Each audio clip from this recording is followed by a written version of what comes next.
Alright guys, welcome back to the channel. We are going to do the much anticipated by me unboxing of Necromunda, as well as I'm going to touch on the Gang War supplements. What I'm going to do is I'm going to jump you up onto the tripod so you get a bird's eye view. We're going to go through, we're going to look at the contents. I'm going to give you sort of my initial thoughts, sort of a mini review before we get into the actual game itself.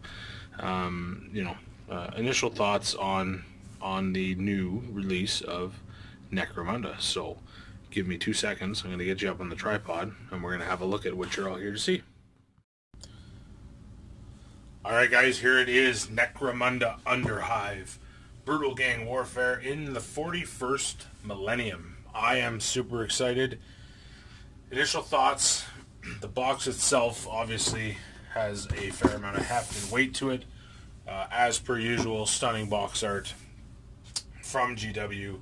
Very robust box, not flimsy, well constructed, should last a good long while, but obviously should be taken care of and put on a shelf and displayed prominently somewhere, as it is a fine example of a box game. So, as per usual for Games Workshop, we open it up and we have the Spruce City. We have the return of templates, which is exciting, as well as these are the barricades, I believe, which stunning, very, very well detailed pieces, without a doubt. Without a doubt, if that helps. And then we also have some bulkheads and doors. GW has supplements of these as well, where you can get more to add to your collection, so that's very cool. We have the gangs themselves, so here's 2 sprues of Goliaths. We have 2 sprues of Escher, and the detail on these, I'm going to get some stills up at the end of the video to show you. Absolutely stunning. Multi-part models. Look relatively simple for construction. Looking forward to putting these together. Absolutely. And as per usual, something that we've come to expect from GW, the quality is obviously top notch. This is quite interesting. Very, very thick card instructions, which are well laid out, well thought out. They give you the instructions for how to build the loadout for each of the Goliath gang and Escher gang for those cards that are present in the game. Shows you how to do the build out, the loadout, so that everything matches and is the same. And then of course it gives you the build outs for the bulkheads, ammo crates, and things of that nature. So that's cool. Very cool. I like how they went with a heavier card to protect the rule book and the tiles and the game sheets and everything like that underneath it. So very well thought out, and excellent idea. Plus it's robust enough. I mean, you're going to be able to keep that. And I don't know if you want to put it up on your wall or not, but it's a nice product as opposed to flimsy, crummy paper instructions. And then we have the Necromunda rulebook. And this is 104 pages, full color, very nice finish. I've had a quick glance through it. As you can tell, I didn't take the plastic off, so I have cheated a little bit. But very impressed with the quality. It's a GW book. The only thing that I'm not happy about is the lack of photographs of the miniatures. So that is one of the rare photographs of actual gameplay as well as the miniatures themselves. There's a lot of art that features prominently in the book, which is lovely. However, there's nothing showing you sort of alternate paint schemes. Something that I at least found very enjoyable in most Games Workshop publications and rulebooks, and that was, them showing you alternatives to painting, your gang or squad or whatever a little differently. So that would be my first identification of a concern there. Not really a concern, just something to think about. These are game sheets. Now, this is one thing that I don't understand. the game sheets, which, you know, obviously are going to receive some wear and tear and are going to be used and abused, are actually, in fact, on a lesser cardstock than the instructions. So, if you go to the extent of putting these on, obviously for the protection of the contents of the box, which I understand, but wouldn't it have made sense to print these on the same cardstock? That way you give your players something a little more robust. Obviously, I'm going to look into putting them into some sort of protective sleeve or possibly laminating them. However, it would have been nicer to see them on a similar card as this, because it's a whole, there's a much greater difference between the two cardstocks. So, excellent print, excellent quality, just not as robust as maybe I would have liked to see.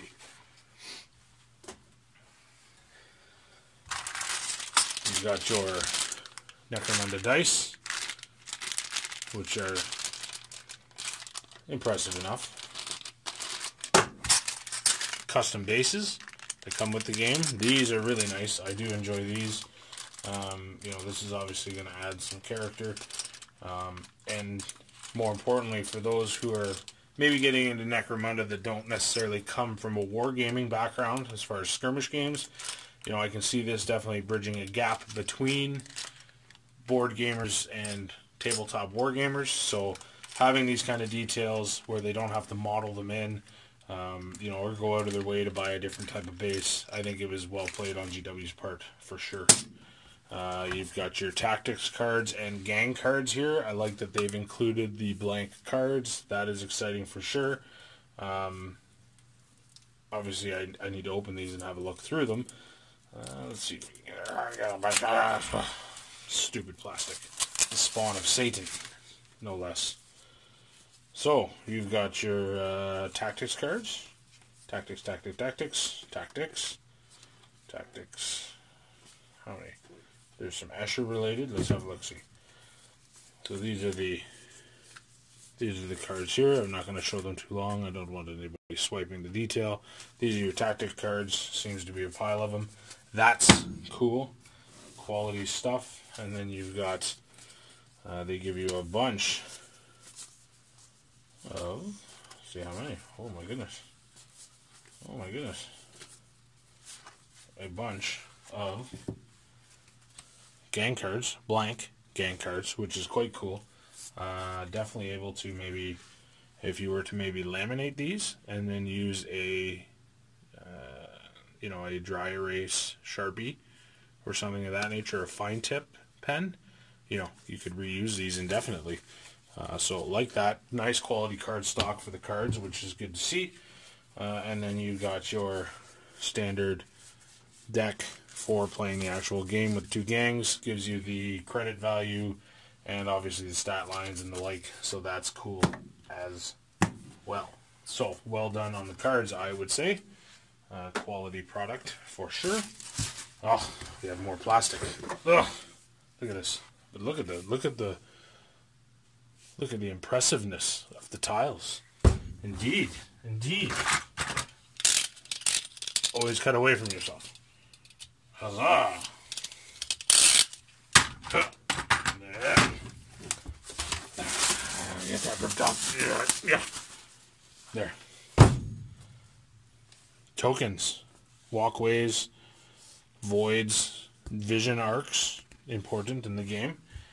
That's cool. We've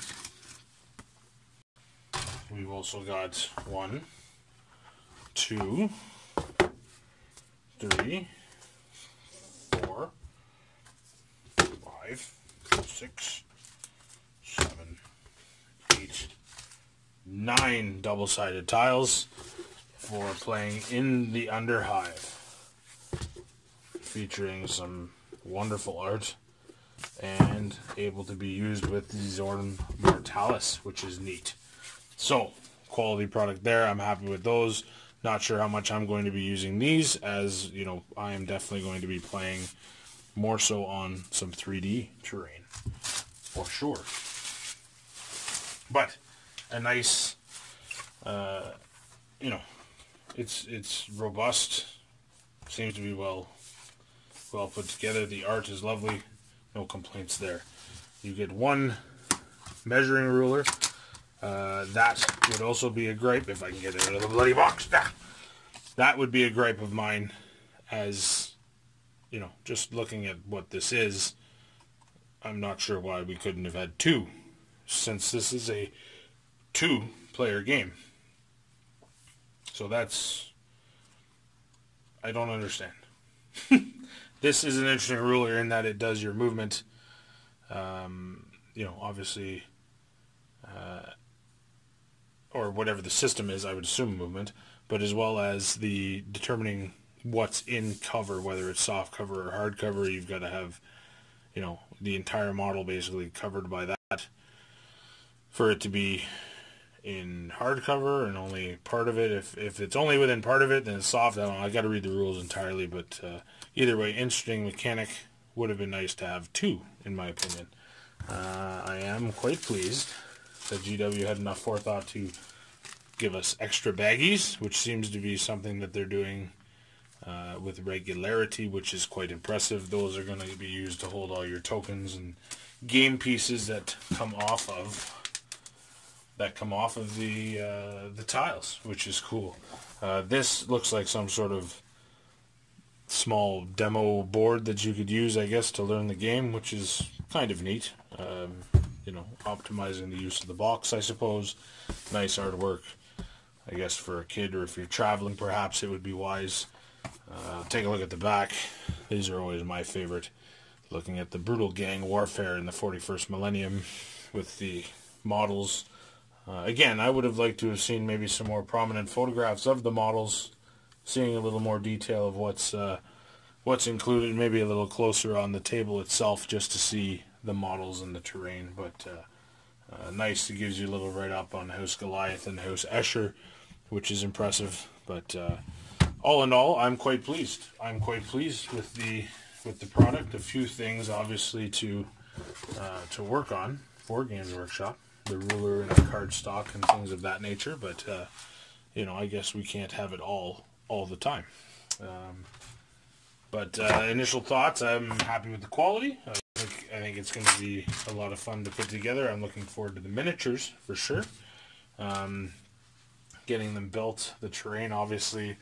Excited for the templates. And then, of course, as expected with any GW product, the rulebook is quite impressive. Which is a good segue into this, which is the Necromunda Gang War supplement that does not come with the core game, which could be argued either way, whether that was a wise choice, I suppose. Personally, I would have liked to have seen it in the game, as for those of us who are aficionados of the old Necromunda, we most certainly will be playing it on 3D terrain, hence you need this book in order to do that, as opposed to just the Underhive. So I would have liked to have seen it in the box, but I don't run Games Workshop. So the Gang War supplement, again, my only gripe would be this one features some more photographs of the models, but as previously stated, it also lacks the, what I would say, normal amount of photographed miniatures. So again, I have to say that I have been absent of Games Workshop products for a while, so perhaps this is the norm now with new Games Workshop products. I don't know. I always loved the photographs of the battles and the units going into combat and the different paint schemes and the terrain. It was so inspiring and helpful for new players that I really think that it's something that if GW could bring it back, it would be very wise. So that is it for the unboxing. I'm looking forward to getting into this game and getting playing on it and getting some battle reports up on the channel with some of my counterparts. So stay tuned. Hope you enjoyed it. You're going to follow along. I'm going to be posting videos on Goliath, Escher, the terrain, carrying on my terrain build that you've already seen with my rubble piles. I now need to start getting into constructing some platforms. I want to maintain everything in a modular fashion. So that's what we have for you today. That's it. That's all. Hope you enjoyed it.